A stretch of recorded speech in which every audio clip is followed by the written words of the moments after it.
There is a connection between the paranormal, UFOs, and the myths of ancient history. The clues are scattered across the landscape from a forbidden past, maybe even in your own backyard. There is a connection between the true nature of our reality, consciousness, and the unexplained. I'm Carl the Crusher. Let's explore the unknown.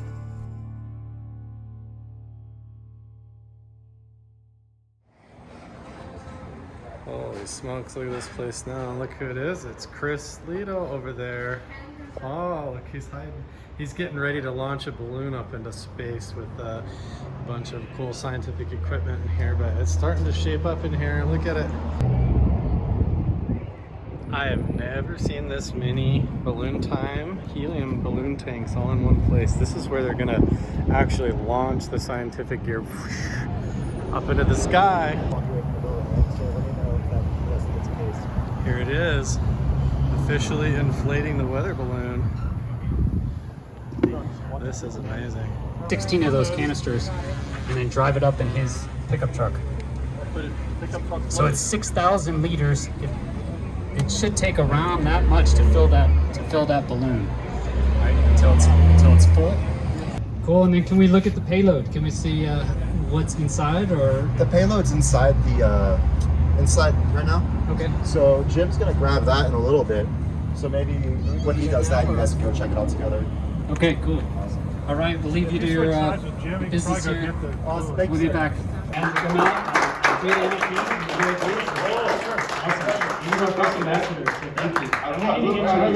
Charlie, come on. I gotta say, okay, the payload. All right. So payload. The camera, I can get it up close. It's Jim Segala. This is the inside of the payload. We have cameras. We have GPS trackers. We have cameras. Okay, sorry. Here you go. We have batteries. We have instrumentation that's inside. It's going to be recording the entire flight. And once we get it back, we're going to be able to see exactly what's going on as this thing travels.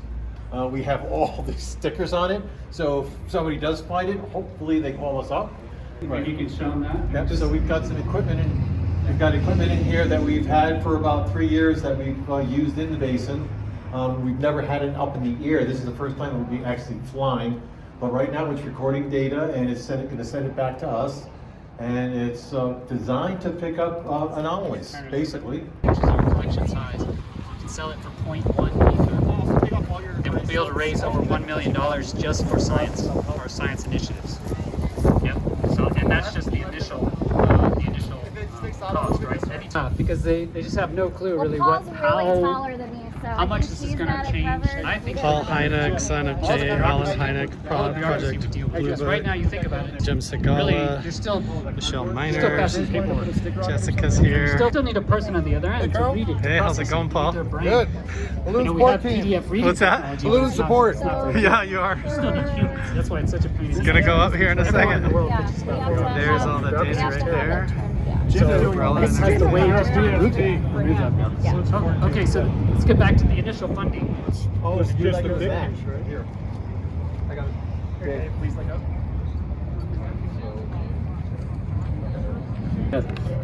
And you got tape? That was Got the sketchy. tape. What's the other way? Can you hold this How for about a right here? second? Not- Hey, you. For a second. Stick me with the stickers. You have your document. Oh no!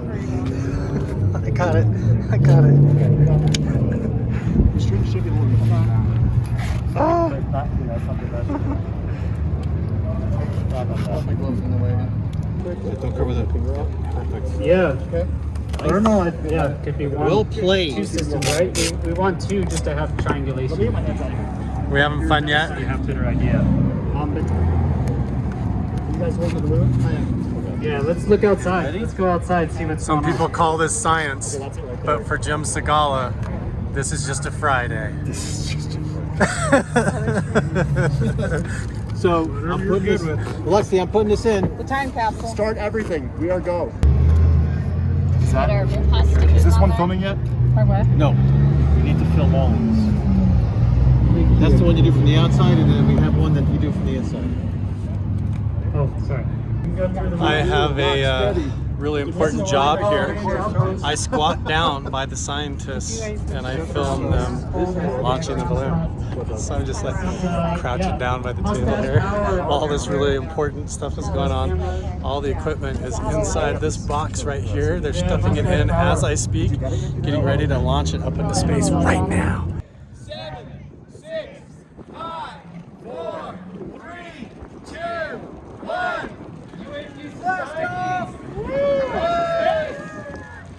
There it goes.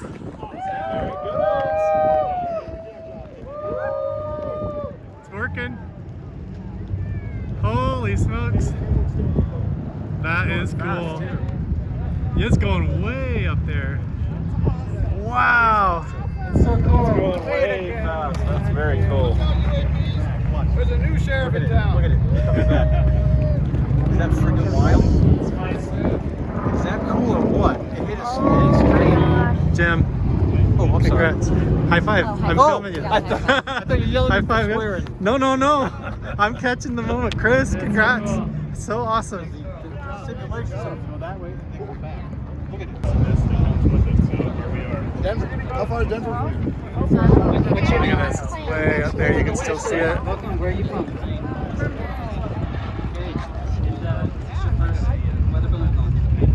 See it? There it is, right in the middle there. Right against the clouds there. That thing ripped out of our hands. Wow. That was so cool. There's a lot of UAVs in that area. Oh my gosh, that is so amazing. Brief you need to. Very credible media agency, and I'm very proud to have as a moderator the editor, Micah Hanks. Come on up. That's a missile hitting a target. Boom. So it's hot real quick, right? So it's really hot real quick. And you don't see a big halo around it. You see a bright band around the hot spot. Black is hot, white is cold, right? Now the gimbal video, if you look at it, now compare what you see using this, going frame by frame and seeing exactly how many frames it takes to cross the road. You can calculate it took 10 frames, and one frame is 1/24th of a second, so it's 10/24ths of a second, which ended up being something like 74 miles per hour. Back in the 90s, I watched again. I guess I'm a little sensitive spirit or something, I don't know. 5 minutes and I went, that's enough, can't watch anymore. And I went back to it an hour later, okay, watch another part. Oh my gosh, look at that. Because it's so unnerving, it's so unsettling, you really... You guys right there. So we had an ascent of about 6 meters per second and made it to, I would say, approximately 43,000 kilometers, or sorry, 43 kilometers up, so 43,000 meters. The descent was much quicker, but luckily, you know, our GPS unit survived and we were able to find it in the middle of the mountains. So again, what we did is we came up with some instruments and then we've evolved over the past 3 years. In the beginning, it was very rudimentary, maybe just a little cardboard box with stuff inside of it. We've gotten more and more sophisticated as we learn. And that's actually a very important distinction. We need to go up there and get more of the spectrum than just the infrared spectrum or the optical spectrum. We need to actually get more of the spectrum because there might be information there that we're just not seeing. So these are the kind of things that we do. So we have several devices. One of the devices is on the right. It's something that is very much like what Chris is has, but it also includes all of the electromagnetic stuff that reads what's on the ground.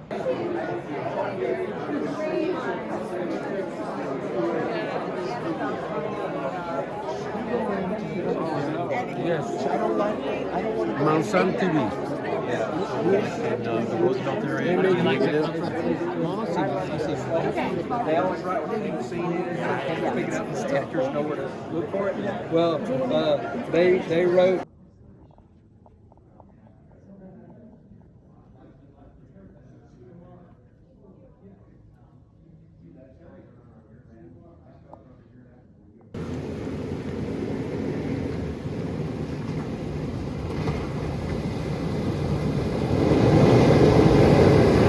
Above my pay grade.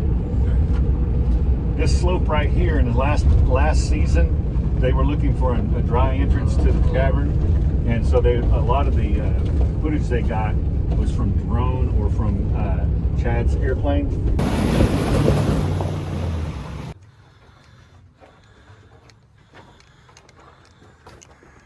If you need somewhere to hang your hat beyond the bottle hollow, we can figure it out. We're getting ready to go up and do a nighttime UFO investigation in an undisclosed location. Chris is already asleep. How many people get to come film at night in this location? Right.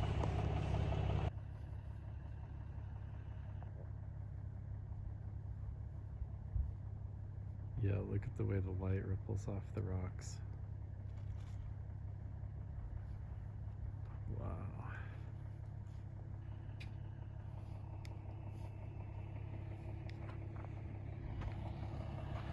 The mats, there's only 2 pillows. We'll go without a pillow. And, get our heads as close together as we're comfortable with. Dude, do you want to go next level, Ray? You're not feeling it, Chris? Do you want to go next level, though? I have a Gateway head amplification headset that was invented by the Monroe Institute. Do you want to put that on and do it with it? I'm down, yeah. You want to? Here, I'll grab it. Cool. Okay, shall we begin? Carl, can you activate the halo? How do I do that? Oh, yeah, it's going. It's going. And then there's a 5-minute warm-up, so I started it already. Oh, great. Okay, and then we'll have to try to make sure that we don't shine lights over here at the. Yes, sir. If that's possible. Okay, Jordan, let me know when you're ready, and I will. Do you feel like you're underneath the device? So I do feel like if we. Yeah, I think he is. Are you directly below it? I feel like it's like over here. I feel like I'm not. If you move, guys move towards you, Ray, just like 3 inches, you'd be perfect. Perfect. Right there, right there. Is that okay for you? Yeah, yeah. And then you're right under it. Back my way Totally great. Totally great for me.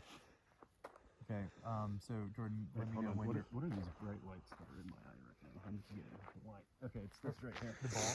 Is it the balls? Nope, it's this one right here. It will feel like pretty intense at first here, Okay, especially coming from the dark. Yeah. Okay, so just let me know when you're in position with your eyes closed, and we'll. Like another planet. Okay, here we go.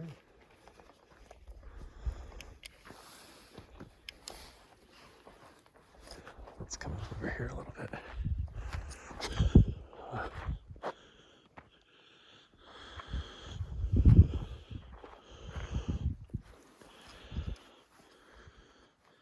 Do you have that laser pointer? I do. Okay, good.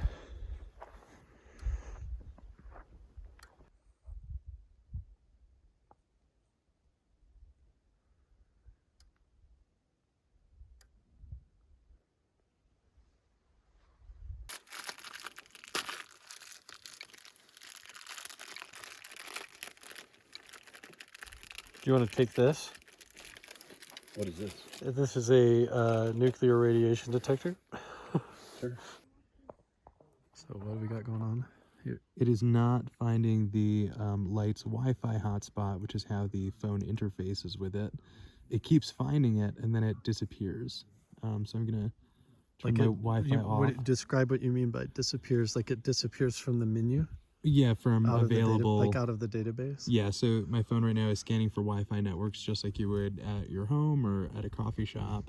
On the most recent episode at Skinwalker Ranch, they were having that with a telescope. They were trying to point at stars in the sky, and as they would point at a particular spot in the sky, it was erasing the stars from the database. Wow.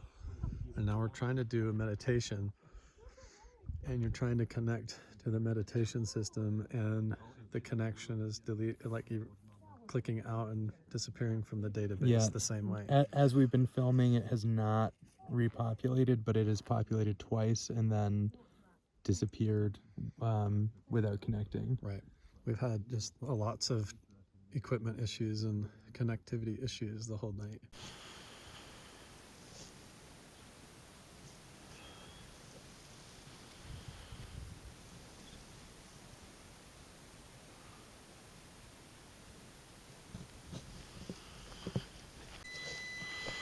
Wait, is something malfunctioning?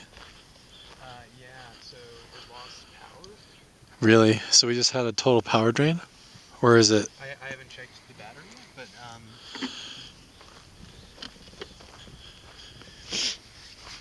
was the battery pretty full, did you say? The battery was completely full. It was probably, well, like 85%. And those should be able to go all night. So we solved the power issue. The battery wasn't drained, but for some reason the power supply unit that runs the light just shut off for no reason. Right? Has that ever happened to you before? Not when it's connected to a power source. Yeah, that's weird. So there was kind of towards the beginning, you know, of this. We had another malfunction?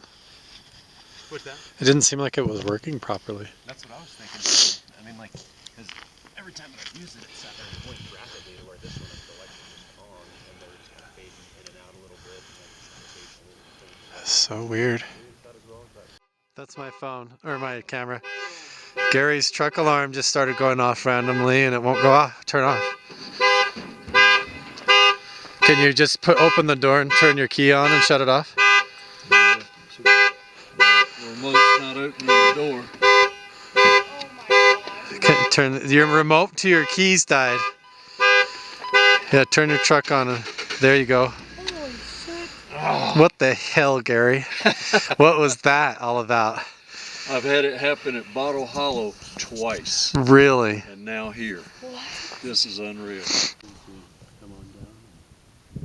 Thank you very much for making this trip or this journey over to us. We are here at Mosby Creek right now.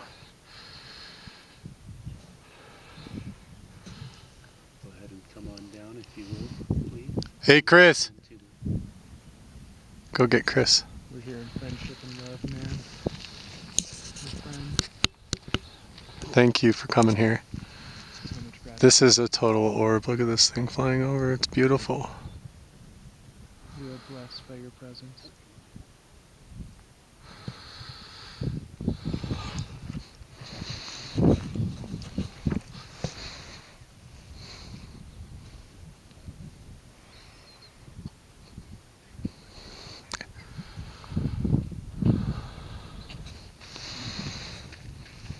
Yo, Chris. Feel free to come down. Thank you for coming this way.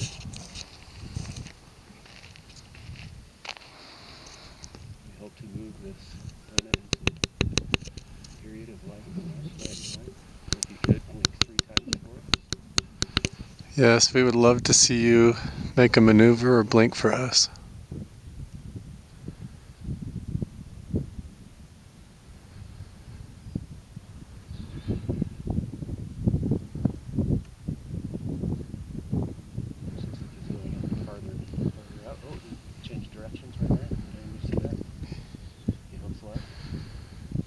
I've got it on camera.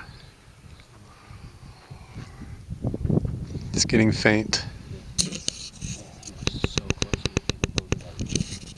Oh, he's getting bright again. It's coming back.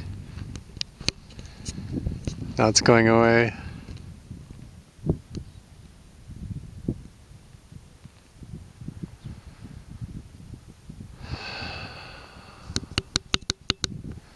We all saw that with our eyes, right?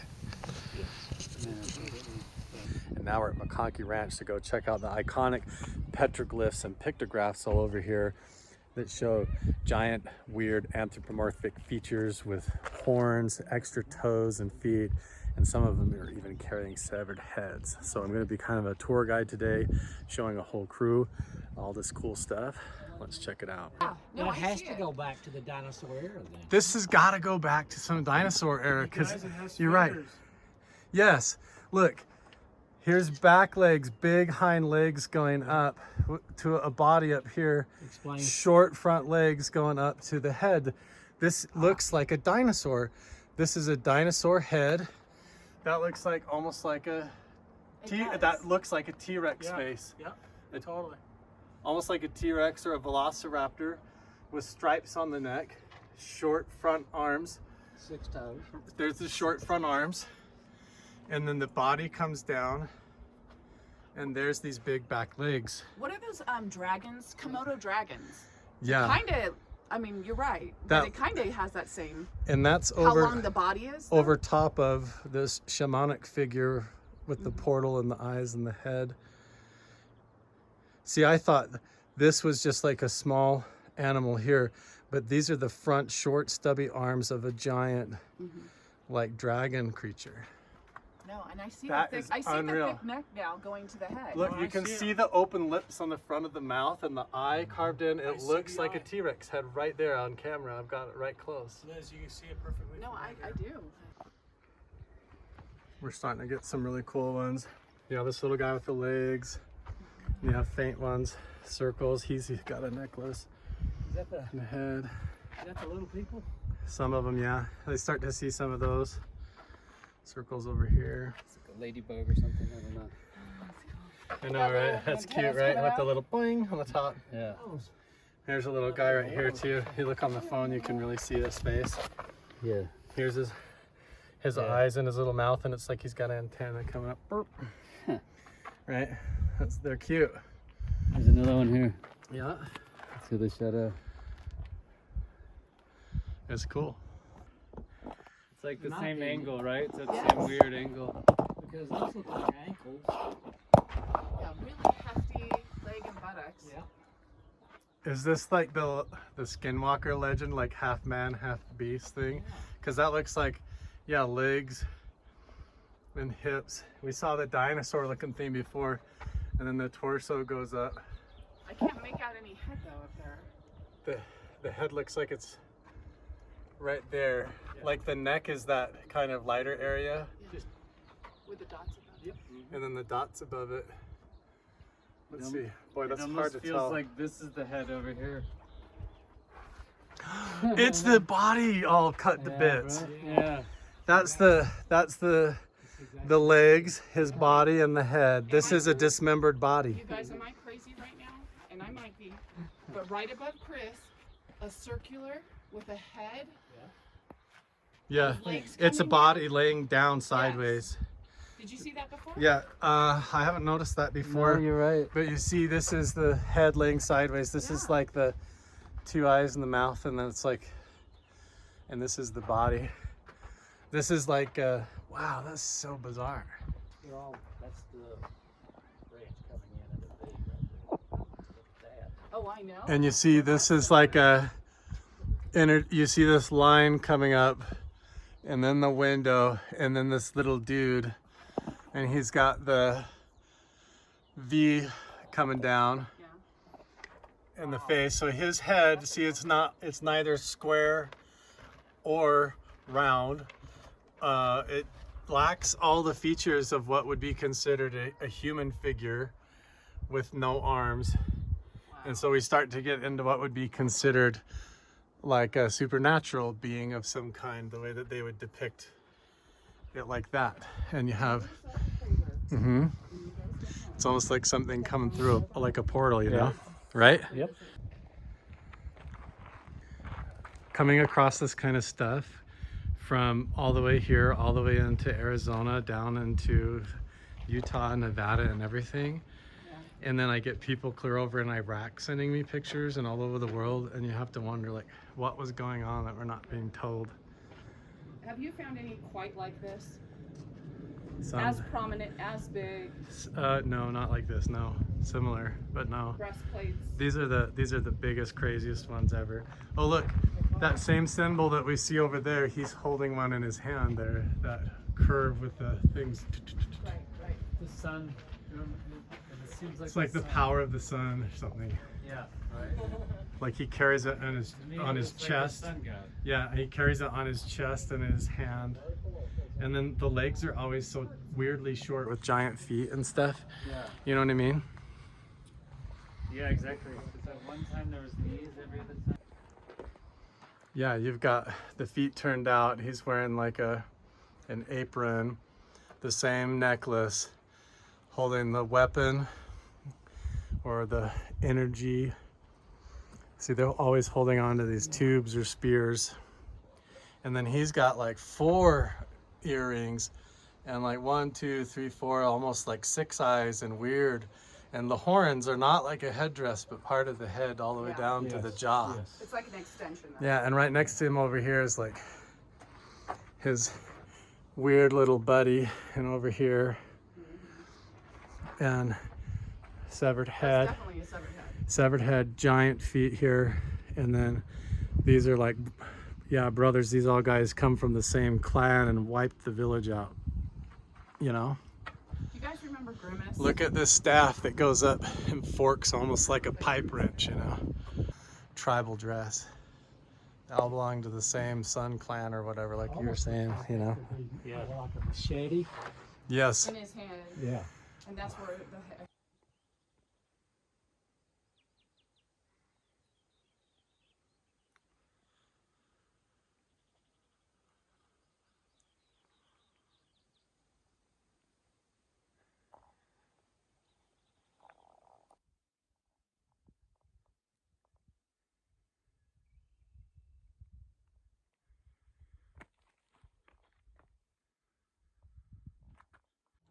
The Basin's best music, we're 98.5, the Fox, the Matt in the Morning Show on this Friday. Good morning to you. Time is 8:10. I got a couple awesome guests in the studio. I've got Carl the Crusher and Chris Bartell here. How you guys doing, man? Doing good. What's Pretty up? good. All right, so first I guess I'll start with Carl. For our listeners who don't know who you are, tell us a little bit. You got a big YouTube channel. You do a lot of fun paranormal stuff. Tell us a little bit about who you are and what you do. Yeah, man. So I got interested in investigating all the ancient mysteries around the petroglyphs and how it ties into paranormal phenomenon and even UFO sightings. And of course, that drew me up here to the Mystery at Blind Frog Ranch and Skinwalker Ranch and the whole area. And so now I bounce back and forth investigating a strange location down in southern Utah, and it correlates directly with a lot of the phenomena going up here. And Chris has a ton of experience, been working up here for a long time, and so we work together on it. Wow, I've got a lot of stuff going on here. So Chris, tell us a little bit about what you do. You can grab the microphone there too if you want, you can move it up there.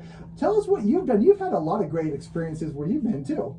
Yeah, I was fortunate enough to come here in 2010 and worked on Bigelow, worked for Bigelow Aerospace and worked for Skinwalker Ranch from 2010 to 2016. So I was out here kind of during the raw days of the ranch before the TV show and everything. Oh, okay. And had some experiences, but also did a lot of photography around the Uinta Basin and on Skinwalker Ranch specifically, and that led to a mini documentary that's coming out probably end of this month from the University of Maryland. They have archived my Skinwalker photography for the. Oh wow! So you were there in the early days, huh? Yeah, before there was a mainstream topic. Yeah. And you've also done some stuff around Area 51 in that area too, as well, right? Yeah, I did 10 years in the Nellis Air Force Base in Las Vegas, and then I worked for the Department of Energy, security police officer for the Nevada test site, and then I worked at 51 for the Janet detail, and then that led me to Skinwalker Ranch. Wow, I can only imagine what you have seen. I mean, with all the stuff you've been at there, right? A lot of NDAs signed for those other places. So you guys are up here in the basin doing some stuff. Now, you can't say a lot about this, but what do you guys kind of give us a little teaser? Can you tell us a little bit about what's going on? We all want to know, right? Yeah, so we do a lot of interesting stuff. So right now we're doing ground penetrating radar, magnetometers, all that stuff, radiation detecting. We're looking for hidden entrances to caves and ancient locations that could have anything from gold to tombs to ancient relics to who knows what, because the spot that we're working is very fascinating. We're not allowed to talk about where we're doing that, but it is super interesting. I know, I want to know so badly.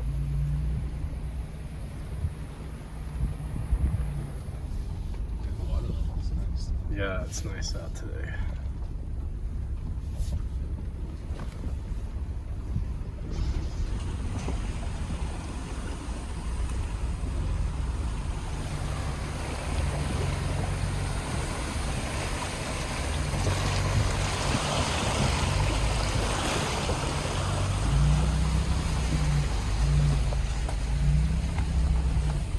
And you'll want to use the headset on this. We can unpack it up there. Yeah. But we might as well Yours is back here. What does this do, James? So it's a pulse induction metal detector with a built-in magnetometer. So it can go down to a depth of 26 feet. Yeah. But because it has a built-in magnetometer, it can also tell you exactly what type of metal is being detected. And it can also detect voids and cavities. So we're looking for caves and all that. And then you have that big coil, and that's a Same thing. magnetometer, only it's more mobile. Right? Yeah, that'll go down about 6 feet. Gotcha. Yeah. So we're gonna go to a very interesting location that we've validated with multiple secret maps that we've been able to look at, and yeah, we can't even tell you where we're at. Just a second here. I thought we had the plug-in set up, but maybe we don't. This is so that you can hear the tones on your ground scanner. Yeah, let's see if there's an adapter in here. Not a coil, just like James's. Gotcha. Just older.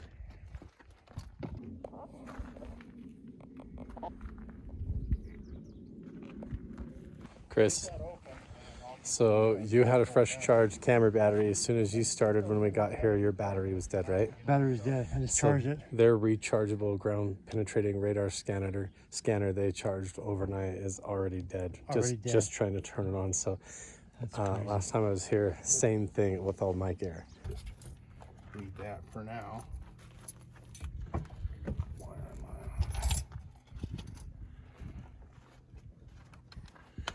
We have this weird blue quartz or something. Are you finding some of that right here in the just right over there, 20 feet away from where the parking lot is, right here. This is part of one of the original Spanish camps, right here. Right here. I think right on the ground here, if we sifted. This is so logical. They always camp where it looked good. You would camp. There's flakes and everything right here on this plateau. There's shards and everything from. I think there was a huge village here, a whole encampment. Yes.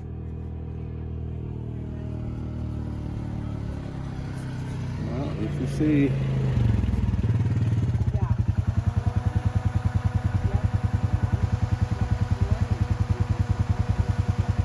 What is FE? What's that? That's iron. Iron, ferrous. Yeah. So you've got gold, silver, copper, not much, platinum, palladium, rhodium, ruthenium, and iridium. All in this chunk. All in this one, yeah. In this one chunk right here. Good. So Lord. now what you want to do now is you've got the photograph of this, right? Yes, sir. So now you want to put that in a Ziploc with that same number. Yes, sir. That's on this, so you can have. Now in our test, we crushed a fair amount of this that we had maybe a ton of it, and we tabled it on our Deister table and got good gold yield. Great. Right in this. XRF.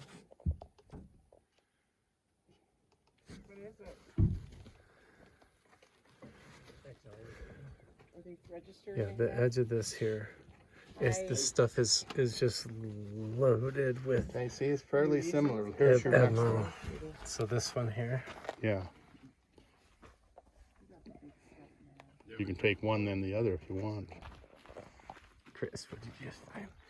I knew it. I knew it. I knew it. I knew it. Knew it. This whole place, I was just saying, you could sift the dirt right here, and you're gonna find points and ancient artifacts everywhere. 1,500 years ago. Yes, yeah. There's no way. This was a huge settlement, man. No, they don't realize this. They don't. The area up there is a huge burial. There's flaking everywhere. There's flakes. There's gonna be artifacts everywhere here, man. No, we can't even say where we are. No. This is iridium. They would come in from Colorado and trade and then go back to Colorado. They called them Utah, the expedition in Colorado. I was meditating, and Chris was meditating, and then he found an arrowhead right on the surface of the ground here, right when we were requesting a blessing and permission to work on the land. Yeah. I can't even lift my camera up to film anywhere, but first of all, notice the ash layer, the deep ash layer, ritual ceremonial bonfire, and you've got slag, burnt pebbles in here, evidence of that. This is more than just a little fire burning over. This is deep soot burning from hundreds of years of ceremony.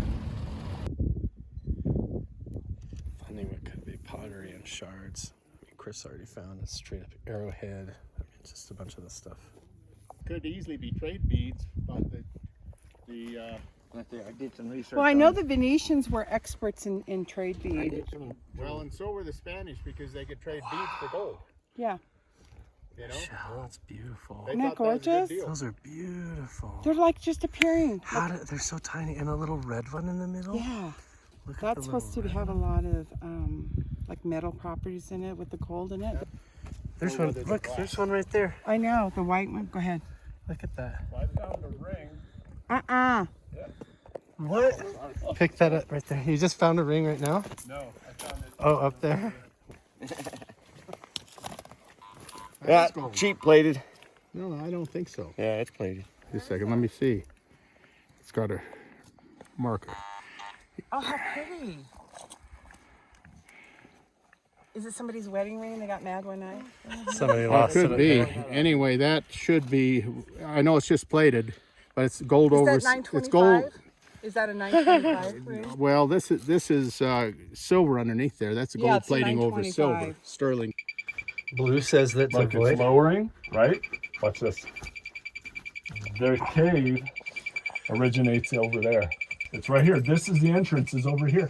Right there. Right there. So that is directly southeast. Yeah, look at that. Keep panning around clockwise. Because watch this, watch this. Keep Nothing. Now I'm in magnetic mode.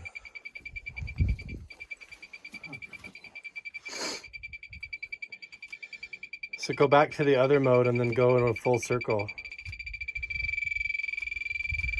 Go back to the right now. See? Yeah, now keep going to the right and up and see if the cave goes up. I'm in magnetic. It's picking up magnetic stuff in the ground. It's red. Now watch. Now I'm zeroed out. Look, nothing's over here. Now watch this. Look at blue. See the blue? Yeah. Watch. Look at that. Right there's the entrance. And now watch this. Straight down. So the cave goes down and then up. What could be? It could be like a button hook. Yeah. That's my hat. That's my hat, Shelly. These horses. That's not hat. That's not your food. My friends with these horses. If you guys see them up here, no? That's the one. That view. That's what I'm saying.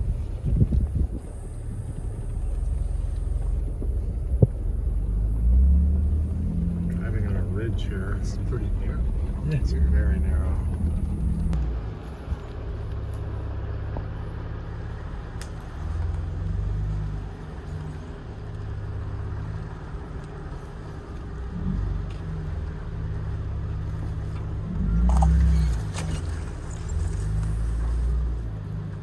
You guys are not going to believe this. I'm in one of the coolest spots ever doing something really awesome. But look at this massive sinkhole.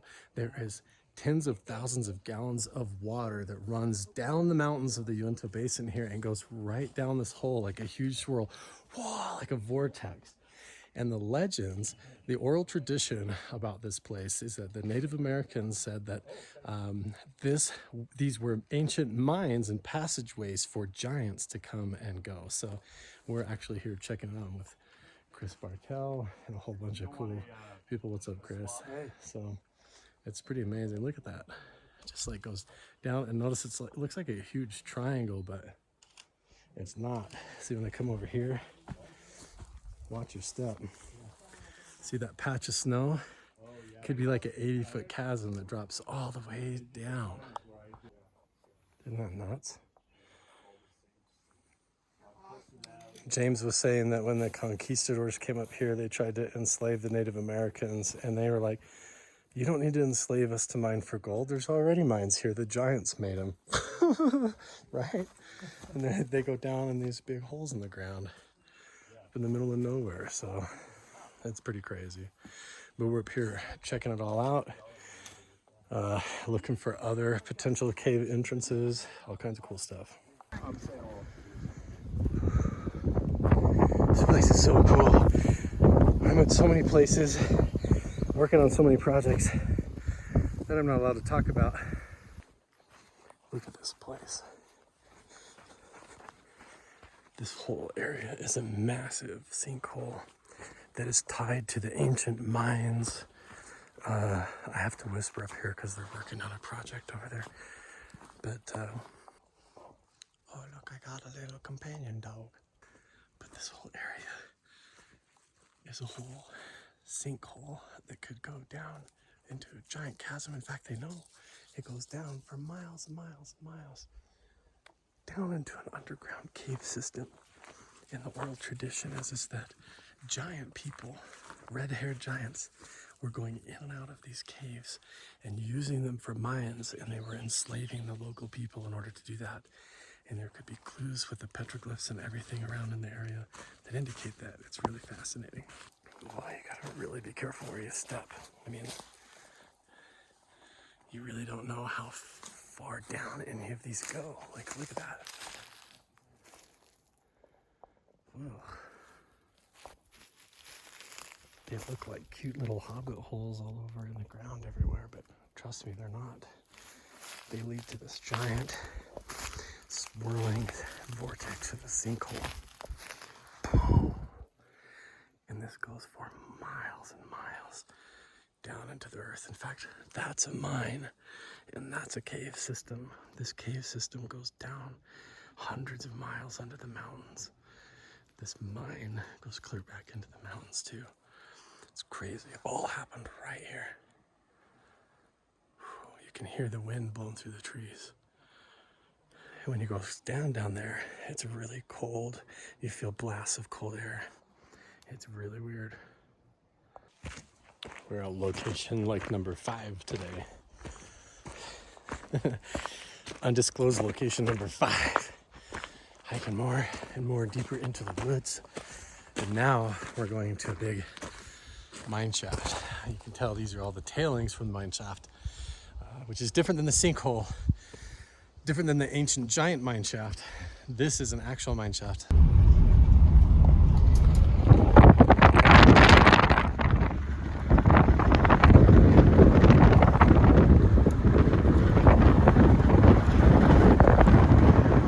We're here with Charlie Boy from Blind Frog Ranch, and Michelle Miners, Chris Bartel, we got James Keenan, and we got Sid and Mike.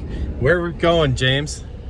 We're going past Paradise Lake up to a mound that shouldn't even exist. Yeah. Technically. Check it out. There's a weird geological mound up there where nothing grows on it. The rock faces all look really strange, and it strangely, oddly looks like a big dome or saucer shape or mound shape. So we're gonna take up a bunch of equipment and professional gear and investigate this place. It's gonna be awesome. Let's do it. We've been working on projects and in locations where we're actually not allowed to film, or at least what we do film, we can't reveal what we were doing or where or why, but that's okay. Today we're going to this spot that is really cool.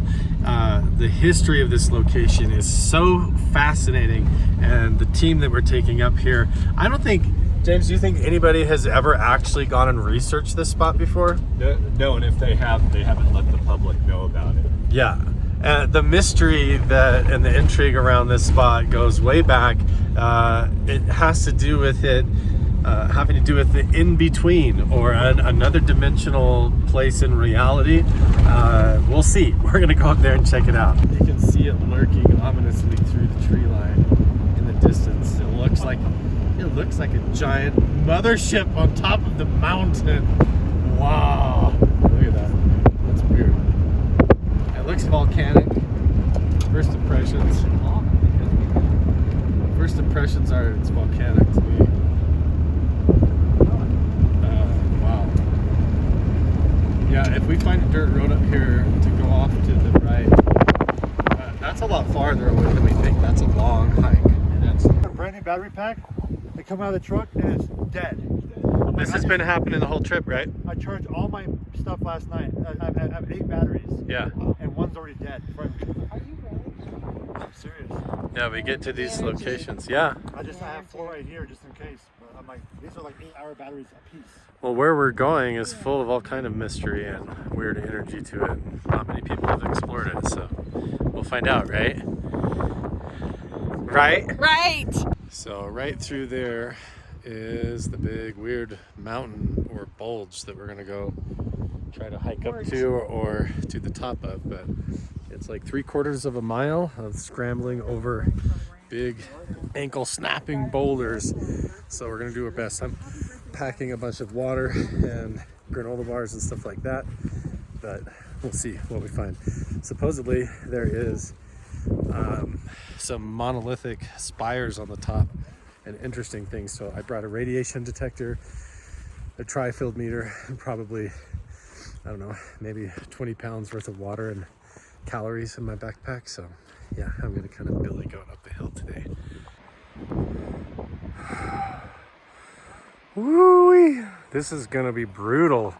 If we plan on hiking all the way to the top of that, over this kind of environment, someone could easily get hurt. So this is decision-making time for the group. Who's gonna try and go up? Who's gonna turn back? So basically it was October 2010, my first week up there. On Skinwalker Ranch. On Skinwalker Ranch. Me and another officer up there together, and we had a routine down where one guy would do a morning run. Wanna go this way? And the other guy would do the report from the night before. And so the guy comes back from the run and he goes, "Hey Chris, I think I found some weird prints on top of the mesa." And I'm like, "Well, let's go check them out." So we hiked up on top of the mesa, and it had just kind of rained the night before a little bit, so the ground was a little bit wet, not that much. And sure as shit, we see these big sized wolf canine prints. And they're weird, but what was weird about it is that this thing went from 4 feet to 2 feet for about maybe 100 foot of 2 feet. And then So it went upright on 2 legs? Yeah, it looked like from the prints, it looked like, and that's where the 3-foot stride came from. And we're like, what the hell is that? I know I'm from Kansas. I'm used to farm animals and stuff like that and coyotes. I'm like, this is something different. So we call our guys and they say, you know, the advice is be careful. So we're like, okay. So that night we had the mindset like we're gonna go capture this wolf or this animal because we're curious. So we go out that night, me and another officer with the dogs, and we were hiking all night long, all over the property, and it was slightly raining a little bit. We're building like makeshift campfires trying to draw this animal in, and the whole night we felt like we're being watched. You know, we could feel like the sensation of something there, and the dogs were acting very suspicious, clinging. You know, they're like right next to us when normally they're out running around trying to grab rabbits and stuff. So we knew something wasn't right. So it's about 3 o'clock in the morning, 2 or 3 o'clock in the morning. And we're like, you know what? Let's start making our way back. So we start backtracking our tracks. Behind our tracks is these wolf print tracks. This thing had been following us all night long. Right. And we're like, okay, now we're no longer a tactical advantage here. Right. So we're like white light, trying to get back to Homestead 1. And we're getting around that triangle area now, they call it. Getting around the bend there, and I'm about 50, maybe 60 feet ahead of my partner, and he says, stop. I hear something. It's a full moon night. I'll never forget this because it replays in my head every single night. The clouds come over the moon, and as I'm turning around, it feels like time is compressing, like I'm walking in water. And out of the ditch, we hear this guttural growl come out, and it sounds something like I've never heard before, like so deep and guttural, but also into a howl. And out of the ditch, I see this giant black canine, I guess wolf, the size of a deer, leap over the mound, hit the road, and travel west. And the dogs go after it. I go after the dogs because I'm thinking they're gonna rumble and this thing's gonna kill them. Right. So me and the officer are behind this thing, and it just, in a blink, it disappears. The dogs stop, look at us. We look at right Dan, in front of your eyes. Right in front of our eyes. Absolutely. And Awesome. And the dogs looked at us like, what the hell was that? And then we're like shocked, you know. Right. And then so that happens, and we do the report. And in the initial report, I put I didn't even see the wolf because I had a Q clearance still for the DOE, and I was planning to go back there to DOE. And I said, if I put that down on paper, I'm gonna lose my clearance. Nobody's gonna believe me. You know, this is in 2010, and so. Later on now I'm more open about it because it happened. You know, I have evidence to back it up. Well, then in 2015, while I'm there by myself now, in 2011 we went by ourselves.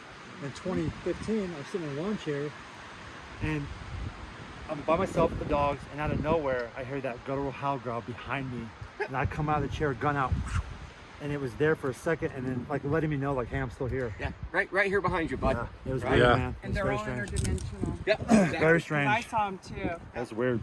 Yeah, we they're were- on the ranch, right? Yeah, we were on the Book Cliffs. It was Brandon Fugel, myself, Jim Morse. The temperature dropped 20 degrees.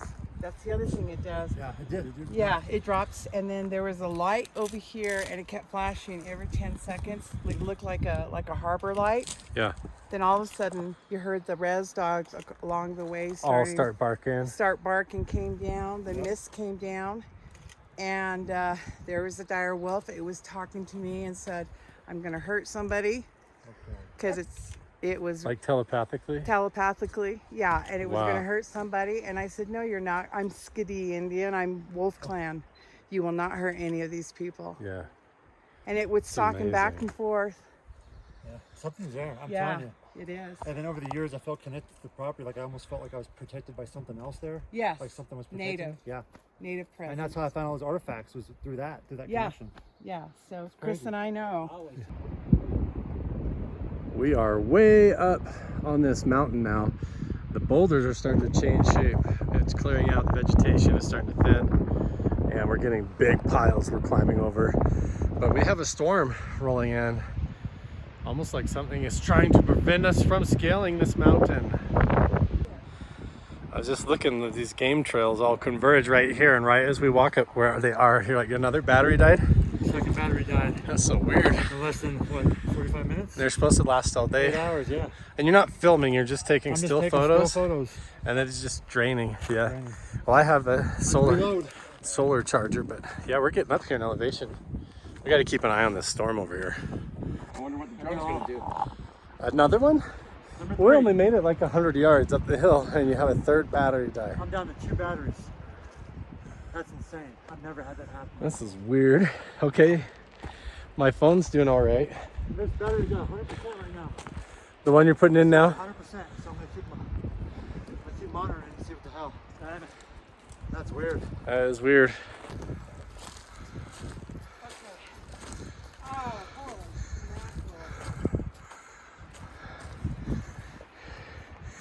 We're quite a ways up here. Yeah, we are. Trees don't even want to grow up there, James. They don't. There are no trees on the ground. There are? There are none. There's no trees. Wow.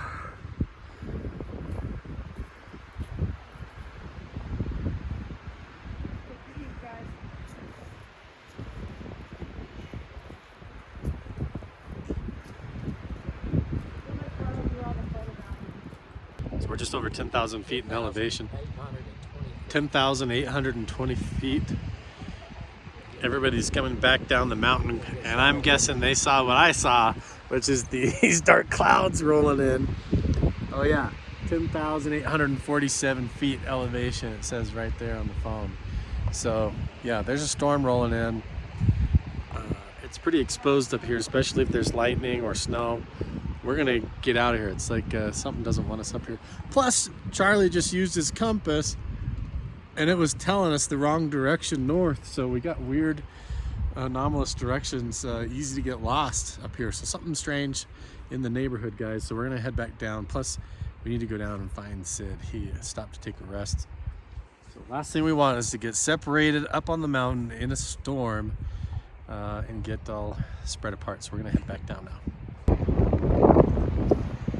Stumble across some stashed rocks, stacked up rocks. It looks like a stash right here, right at the base of this tree, but up in the middle of nowhere. Weird. All right, we found Sid. There he is, like a wanderer in the wild.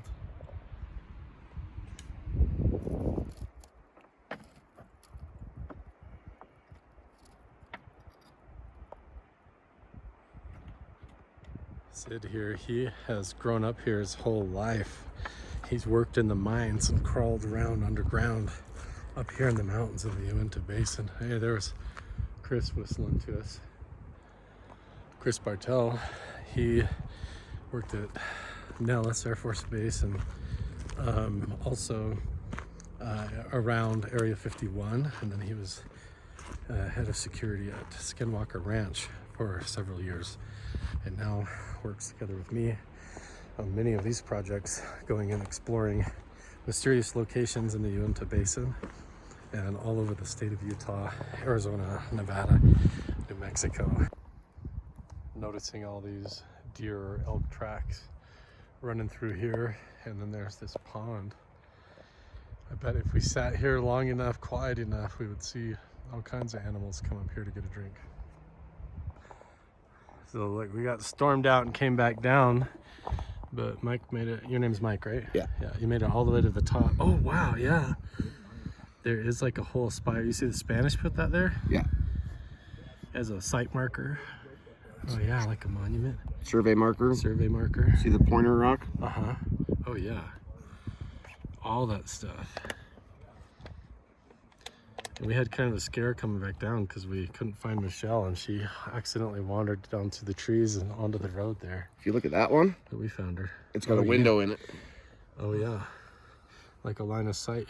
Yeah, with that pointer rock. So the third monument was in line. It's no longer there. Somebody tore it down. Does that point back towards Vernal? So if you look here, these are volcanic hydrothermal vents. And you were saying there's quartz in there that's like all cooked? There's some, yeah. Weird.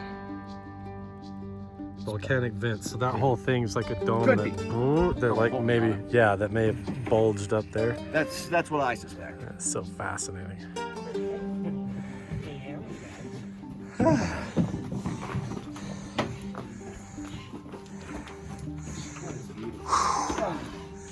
We did it.